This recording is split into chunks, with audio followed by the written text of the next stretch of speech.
علیکم ناظرین، میں ہوں آپ کی ہوسٹ عشاء رحمان اور آپ مجھے دیکھ رہے ہیں FM4K TV کے پروگرام ناز برطاریہ میں، جو پاکستان کا سب سے معتبر حالات حاضرہ کا پروگرام ہے۔ ویورز، اس پروگرام میں ہمیشہ کی طرح میرے سوالات کے جوابات دینے کے لیے، ان پر اپنا بے لک تجزیہ کرنے کے لیے میرے ساتھ اسٹوڈیو میں موجود ہیں ہمارے ملک کے ممتاز دانشور، سینئر کالم نگار، تجزیہ کار ادریس ناز صاحب۔ السلام علیکم سر۔ وعلیکم السلام سر، پولیس کے اعلیٰ افسران ایڈیشنل سیشن جج صاحبہ کو دھمکانے پر، دہشت زدہ کرنے پر عمران خان صاحب کے خلاف مقدمہ درج کیا گیا اور ان کی گرفتاری پر غور کیا جا رہا تھا کہ اسلام آباد ہائی کورٹ نے از خود اس ساری کارروائی کا نوٹس لیا اور توہین عدالت کے کیس کارروائی کے آغاز کر دیا۔ آپ کیا کہتے ہیں کہ اس سب کا نتیجہ کیا ہوگا؟ کیا عمران خان صاحب کو نااہل کر دیا جائے گا یا وہ معذرت کریں گے؟ آپ کو کیا لگتا ہے؟ عشاء، سب سے پہلی بات تو یہ کہ جیسے آپ نے سب سے آخر میں کہا کہ وہ عدالت سے معافی مانگ لیں گے، یہ تو بہت ضروری ہے۔ عمران خان صاحب کو بیک فٹ پہ جانا چاہیے اور انہیں عدالت میں پیش ہو کے فوری طور پر اس پہ معافی مانگ لینی چاہیے تاکہ مقدمہ ختم ہو جی۔ لیکن میں تھوڑا سا جو کل میں نے ادریس ناز ایکسکلوزیو کیا، اس میں نے ایک بات کہی تھی، میں نے کہا تھا کہ عمران خان صاحب کو کارنر کرنے کے لیے ان کی پارٹی کے لوگ ان کے خلاف بغاوت کریں اور انہوں نے عمران خان صاحب کو اسٹیبلشمنٹ کے سامنے کھڑا کر دیا۔ انہیں بتایا جا رہا ہے کہ آپ ذوالفقار علی بھٹو سے زیادہ پاپولر لیڈر ہیں۔ اچھا، انہیں یہ تو بتایا جا رہا ہے کہ آپ ذوالفقار علی بھٹو سے زیادہ پاپولر لیڈر ہیں، لیکن انہیں یہ نہیں بتایا جا رہا کہ ذوالفقار علی بھٹو صاحب کا انجام کیا ہوا تھا۔ بابا ذوالفقار علی بھٹو، اگر آپ دوسرے بھٹو بن گئے ہیں تو پھر یاد رکھیے گا ان کا انجام بھی تو یاد رکھے نا کہ ان کے ساتھ کیا ہوا تھا۔ وہ آپ سے زیادہ پاپولر لیڈر تھے۔ اور میں میں بھی ایک پروگرام میں بیٹھا تھا، میں وہاں بات کر رہا تھا، میں کہہ رہا تھا کہ ذوالفقار علی بھٹو جس دور میں تھے تب تو سوشل میڈیا نہیں تھا، تب الیکٹرانک میڈیا بھی نہیں تھا، ایسے صرف ایک PTV ہوا کرتا تھا، اخبارات آتے تھے۔ اور اس وقت جب ذوالفقار علی بھٹو تھے، اس وقت ملک کا صدر تبدیل ہو جاتا تھا تو بعض علاقے ایسے تھے وہاں 15 دن اطلاع نہیں ہوتی تھی کہ ملک کا صدر تبدیل ہو گیا۔ اب تو اتنی اویئرنیس ہے اور سوشل میڈیا کے آنے کے بعد تو اتنا ملک میں یوں سمجھ لیجیے کارروائی بعد میں ہوتی ہے اور خبر پہلے آؤٹ ہو جاتی ہے اس کی۔ تو یہ صورتحال ہے۔ عمران خان صاحب کو یہ سمجھنا چاہیے کہ ذوالفقار علی بھٹو جس دور میں تھے اس زمانے میں سوشل میڈیا نہیں تھا، اس کے باوجود ذوالفقار علی بھٹو جو تھے وہ جس جلسے میں جاتے تھے وہاں پہ اس سے زیادہ آپ دیکھیے نا، میں نے وہاں ایک ایگزامپل دی کہ بات ہو رہی تھی ممتاز قادری صاحب کے جنازے کی اور غازی علم الدین شہید کی۔ غازی علم الدین شہید کا جب جنازہ لاہور میں ہوا اس وقت لاہور کی آبادی صرف 2 لاکھ تھی جی۔ اچھا، لاہور کی آبادی 2 لاکھ اور جنازہ ہوا 6 لاکھ لوگ تھے اس میں جنازے میں شامل۔ اس وقت نہ ٹرانسپورٹ تھی، نہ ذرائع ابلاغ تھے، کچھ بھی نہیں تھا۔ لوگوں کو کیسے اطلاع ہوئی اور لوگ کیسے پہنچے؟ تو ذہن میں رکھیے گا اس زمانے میں بہت بڑے جمع غفیر ہوا کرتے تھے، عطا اللہ شاہ بخاری کے جو جلسے ہوا کرتے تھے اس میں سے زیادہ لوگ ہوا کرتے تھے، اور لاہور کی آبادی تب کیا تھی؟ 2 لاکھ۔ تو گجرانوالہ کی آبادی کتنی ہوگی یا دوسرے شہروں کی آبادی کتنی ہوگی؟ اندازہ قائم کریں، ان کی آبادی 10 20 لاکھ ہوگی یا اس سے کہیں کم۔ جب ذوالفقار علی بھٹو جو تھے وہ تھے برسر اقتدار تو 5 7 10 لاکھ آبادی والے اضلاع میں بہت بڑے بڑے جلسے کیے ذوالفقار علی بھٹو صاحب نے۔ آج عمران خان صاحب جس دور کی بات کر رہے ہیں یہ سوشل میڈیا کا دور ہے، اور عمران خان صاحب کی سوشل میڈیا ٹیم بہت سٹرانگ ہے، انہوں نے اربوں خربوں روپے اس پہ لگائے ہوئے ہیں۔ ایک بندہ جو ہے جیسے عمران ریاض اور دوسرے لوگ وہ 15 کروڑ سالانہ لے رہے ہیں عمران خان صاحب سے، PTI سے۔ تو عمران خان صاحب نے ایک سیل بنایا ہوا ہے، بڑا تگڑا اور طاقتور سیل ہے، اور اب ایک بات پہ وہ فوکس کرتے ہیں اور اس کی تشہیر کرتے ہیں۔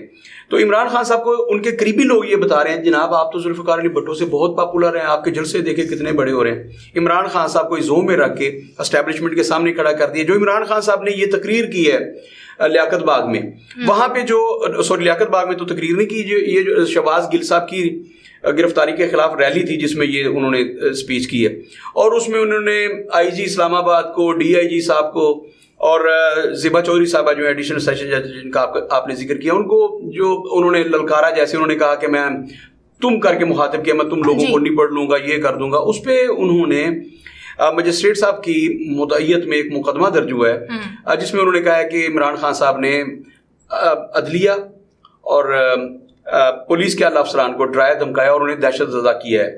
تو ان پر یہ مقدمہ تھا۔ ابھی حکومت یہ سوچ رہی تھی کہ انہیں گرفتار کیا جائے کہ نہ کیا جائے۔ اچھا، گرفتار کرنا آسان نہیں تھا۔ عمران خان صاحب کے جو جالے تھے، ان کے جو سپورٹرز تھے وہ بنی گالہ پہنچ گئے۔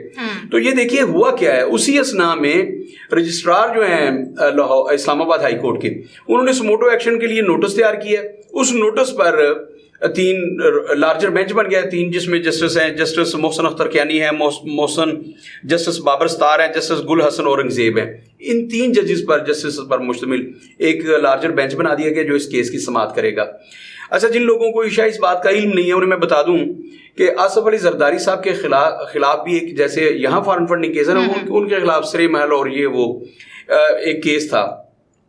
اور اس وقت کے جسٹس جو تھے افتخار چودھری، انہوں نے وزیر اعظم پاکستان اس وقت یوسف رضا گیلانی تھے، انہوں نے کہا کہ آپ خط لکھیں فوری طور پر انہیں، اور انہیں کہا جائے کہ وہ پاکستان کے جو اثاثے ہیں وہ واپس بھیجیں وغیرہ وغیرہ جو بھی تھا.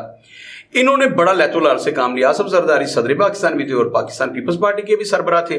تو انہوں نے صاف انکار کر دیا اور عدالت میں انہوں نے جا کے ایک دفعہ یہ پلی لی کہ اب تو جناب وہ مدت ہی گزر گئی ہے، اب ہم خط لکھیں گے بھی تو اس کا کوئی فائدہ نہیں ہونے والا. اچھا، انہوں نے جب یہ کیا تو عدالت نے اس پہ رکے نہیں. عدالت نے پھر یوسف رضا گیلانی کو سزا سنائی.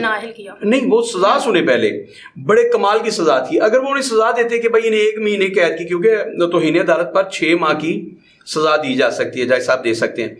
اگر وہ صرف سزا سنا دیتے کہ آپ کو 1 ماہ کی قید ہے، آپ کو 15 دن کی قید ہے، آپ کو 6 ماہ کی قید ہے، جو بھی سزا سناتے آپ کو اتنا جرمانہ ہے، تو نتیجہ یہ نکلتا اگلے دن پھر وہ ریویو میں چلے جاتے، وہ اپیل دائر کر دیتے.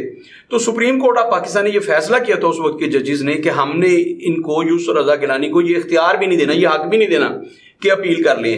اچھا، انہوں نے سزا کیا دی؟ انہوں نے سزا دی عدلیہ کے ان ججز نے، انہوں نے فیصلہ دیا، انہوں نے کہا جی جب تک عدالت برخاست نہیں ہوتی جی آپ کٹہرے میں کھڑے رہیں گے، آپ کی یہ سزا ہے. اس کے بعد انہوں نے اپنی فائلیں بند کی ہیں اور 5 سیکنڈ کے بعد وہ عدالت سے اٹھ کے چلے گئے ہیں. عدالت برخاست ہوگی. یوسف رضا گیلانی صاحب کو 5 سیکنڈ، یہ دنیا کی تاریخ کی سب سے مختصر سزا تھی. یوسف رضا گیلانی صرف 5 منٹ کھڑے رہے عدالت میں سزا کے طور پر. ججز نے سزا سنا دی کہ آپ کو سزا یہ ہے، آپ نے توہین عدالت کی، عدالت کے حکم پر خط نہیں لکھا، تو آپ کو سزا یہ ہے کہ آپ جب تک عدالت برخاست نہیں ہوتی آپ یہاں کھڑے رہیں عدالت میں. یوسف رضا گیلانی کھڑے تھے، ججز سزا سنا کے وہ کمرے میں چلے گئے، عدالت برخاست ہوگی تو 5 سیکنڈ کی سزا جو تھی یوسف رضا گیلانی کو 5 سال کے لیے نااہل کر گئی اور وزارت عظمیٰ سے انہیں ہٹنا پڑا. وہ وزیر اعظم تھے پاکستان کے، ان کو ہٹا دیا گیا اور اس کے بعد وہ کسی بھی سرکاری منصب کے لیے 5 سال تک کے لیے نااہل ہو گئے. اب اس کیس میں یاد رکھیے گا عمران خان صاحب کو گرفتار کرنا بہت مشکل تھا. سب کو نظر آ رہا ہے کہ اگر عمران خان کو گرفتار کیا تو شہر کیا ہوگا. اچھا، عمران خان صاحب کو گرفتار کہاں سے کریں گے، کیسے کرنے جائیں گے؟ وہاں ان کے کارکن بیٹھے ہوئے ہیں، 2 صوبوں کی پولیس ان کی پروٹیکشن کے لیے بھیج دی گئی ہے. آپ کو تو پتہ نا خیبر پختونخوا اور پنجاب جو ہے جہاں پہ عمران خان صاحب کی اپنی پارٹی کی حکومت ہے، تو وہاں کی پولیس جو انہیں پروٹیکٹ کر رہی ہے. تو یہ بڑا مشکل تھا. یہ کمال کر دیا انہوں نے، جس نے بھی یہ منصوبہ بنایا اور جس نے بھی یہ ڈیزائن کیا، انہوں نے یہ کیا ہے کہ اسلام آباد ہائی کورٹ نے نوٹس لے لیا اور لارجر بینچ بنا دیا. اب لارجر بینچ جو ہے عمران خان صاحب کو بالکل اسی پیٹرن پہ، ابھی پتہ نہیں ہے میرے پاس کون سی انفارمیشن ہے، یہ اسی پیٹرن پہ لگ رہا ہے کہ عمران خان صاحب کو سزا دی جائے گی.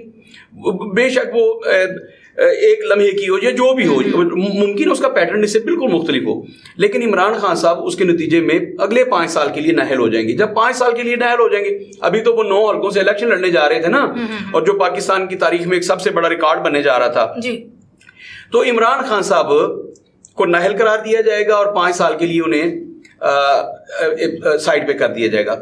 نتیجتاً جن لوگوں نے یہ ڈیزائن کیا، جو میں نے کل ادریس ناز ایکسکلوزیو میں کہا، میں نے کہا کہ عمران خان صاحب کی پارٹی میں ایسے لوگ موجود ہیں جو چاہتے ہیں کہ عمران خان صاحب کو سائڈ پہ کیا جائے. اور آج یہ ایکسکلوزیو نہیں ہے، ہم ناز برداری کی بات کریں، لیکن عیشا میں آپ کو ایک بات بتا دوں، میرے پاس جو اطلاع پہنچی ہے وہ یہ ہے کہ شاہ محمود قریشی صاحب نے اور قریبی لوگوں نے ایک ریٹائر جج ہیں جن کے ساتھ ان کی ساری ڈیل ہو چکی ہے، اور اگلا سربراہ پی ٹی آئی کی بات کر رہا ہوں، اس کا سربراہ ایک ریٹائر جج کو بنانے کی، ریٹائر جرنیل کو بنانے کی پوری پلاننگ ہو چکی ہے، ان کو پی ٹی آئی کا سربراہ بنایا جا رہا ہے. تو ایک تو بات یہ کہ اس کو پی ٹی آئی کے لوگ برداشت نہیں کریں گے، قبول نہیں کریں گے، اور دوسری بات یہ کہ عمران خان ایک پاپولر لیڈر ہیں، تو کیا وہ نااہل ہونے کے بعد بالکل گھر بیٹھ جائیں گے؟ بھائی آپ دیکھیے نواز شریف صاحب نااہل قرار پائے، سزا یافتہ قرار پائے، اور وہ ملک سے باہر بیٹھے ہیں، لیکن مسلم لیگ نون کے سارے فیصلے وہ کر رہے ہیں. تو ایسا نہیں ہو سکتا کہ آپ عمران خان صاحب کو بے شک نااہل قرار دے دیں، انہیں کوئی بھی سزا دیں، تو عمران خان صاحب، اس کے عوام جو ہیں عمران خان کی کال کا انتظار کریں گے. عمران خان لندن میں بیٹھ جائیں, وہ دنیا کے کسی کونے میں بیٹھ جائیں, وہ پاکستان میں نہ بیٹھے اس سزا کے بعد, عمران خان جہاں بھی بیٹھیں گے, یاد رکھیے گا اگر لوگ الطاف حسین کی کال کا انتظار کیا کرتے تھے نا کارکن گھنٹوں بیٹھ کے, تو عمران خان اس سے 10 گنا بلکہ 100 گنا زیادہ پاپولر ہیں. عمران خان کو پورے ملک میں لوگ سننے کے لیے بےتاب رہا کریں گے. خیر اس وقت جو کہانی چل رہی ہے, جو صورتحال چل رہی ہے, میں نے کل کے ادریس ناز ایکسکلوزیو میں کہا تھا, میں نے کہا تھا کہ عمران خان صاحب کو ایک دفعہ ضرور اس بات پہ غور کرنا چاہیے کہ ان کی پارٹی میں کون سے ایسے لوگ ہیں جو ان کو اسٹیبلشمنٹ کے سامنے لے آئے ہیں, اور اس حد تک لے آئے ہیں کہ عمران خان صاحب ان کے ساتھ ہاتھ ملانے کو تیار نہیں ہے, اور اب وہ عمران خان صاحب کے ساتھ ہاتھ ملانے کے تیار ہیں. عمران خان صاحب نے ان کے نمبر بلاک کیے تھے اور اب انہوں نے عمران خان صاحب کے نمبر بلاک کر دیے. یاد رکھیے گا عمران خان اس ملک کی نوجوان نسل کی بالخصوص ایک امید ہے, تو میں نہیں سمجھتا کہ اس امید کو اتنی جلدی دم توڑنا چاہیے. عمران خان اس وقت جمہوریت کا سب سے بڑا سمبل ہے, اس میں کوئی شبہ نہیں. میں بار بار کہتا رہا ہوں کہ عمران خان صاحب کا دور جو ہے وہ میں نے کبھی اس کو پروٹیکٹ نہیں کیا, اس لیے نہیں کیا کہ عمران خان صاحب ڈیلیور کرنے میں ناکام ہوئے تھے, اور میں نے یہ کہا تھا کہ عمران خان صاحب نے اتنے یو ٹرن لیے, اور سب سے بڑا یو ٹرن جس کے میں خلاف تھا وہ IMF کے پاس جانے والا تھا. میں اس لیے خلاف ہوں عشا کہ ہم پاکستانیوں پر ہماری مرضی کے بغیر اتنے قرضوں کا انبار لگا دیا گیا. وہ 55,000 ارب روپے کے قرضے ہیں, وہ کس نے ادا کرنے ہیں؟ تو عمران خان صاحب نے ان قرضوں میں 20,000 ارب روپے کا اضافہ کیا تھا. میرا عمران خان صاحب سے یہ اختلاف ہے کہ بھائی آپ کو کس نے کہا تھا کہ آپ IMF کے پاس جائیں اور اتنے بھاری قرضے لیں. عمران خان صاحب کو ان کے دور میں کرونا آ گیا تھا نا, تو جتنے پیسے ملے آپ تصور نہیں کر سکتے کہ اس دور حکومت میں کتنے پیسے ہیں. وہ سارے کے سارے پیسے کہاں گئے ہیں, جبکہ ترقیاتی کام اس انداز میں ہوئے ہی نہیں. تو خیر اب عمران خان, اس کے باوجود عمران خان جمہوریت کے لیے ایک امید کی کرن ہے. عمران خان ہے تو اس ملک میں جمہوریت ہے.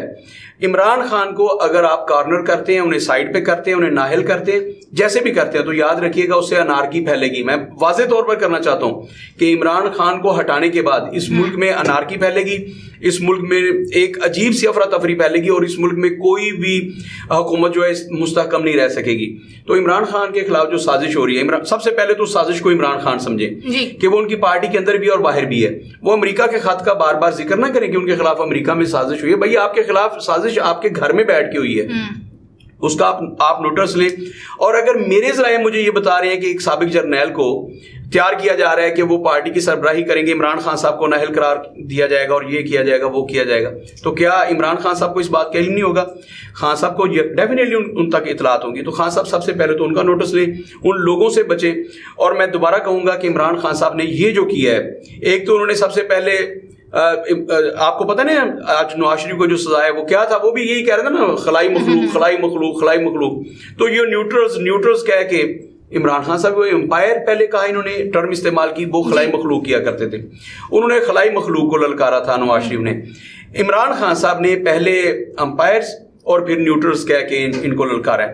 تو میں عمران خان صاحب کو یہ مشورہ دوں گا کہ عمران خان صاحب آپ تھوڑا ایک جگہ رک کے, آپ کی پاپولیرٹی ہے اس میں کوئی شبہ نہیں, لیکن اس نشے سے ایک لمحے کے لیے نکل کے آپ سوچئے کہ آپ پاکستان کی امید ہیں, آپ ہیں تو پاکستان کی سلامتی ہے. آپ اس بات کو سمجھیے اور اپنا لہجہ چینج کیجئے. یہ جو آپ نے کیا اسلام آباد میں کھڑے ہو کے پولیس کے اعلیٰ افسران کے خلاف, اس وقت پوری کی پوری بیوروکریسی جو عمران خان کے خلاف ہے, ججز عمران خان کے خلاف ہیں, جرنیل عمران خان کے خلاف ہے, تو عمران خان صاحب کس سمت میں جا رہے ہیں, ان کو کون اس ٹریک پہ لیا ہے؟ تو عمران خان صاحب نے جو جلسوں کا شیڈیول دیا ہے اس میں ایک لمبی فہرست ہے کہ وہ آج غالباً ان کا ہری پور میں جلسہ تھا اسکیجول کے مطابق.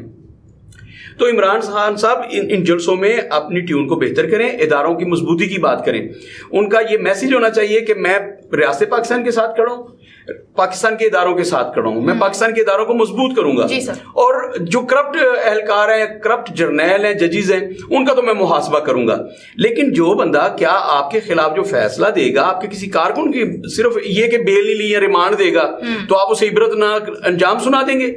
یہ خان صاحب کو اپنا رویہ چینج کرنا پڑے گا. اس ملک میں ہوتا ہے.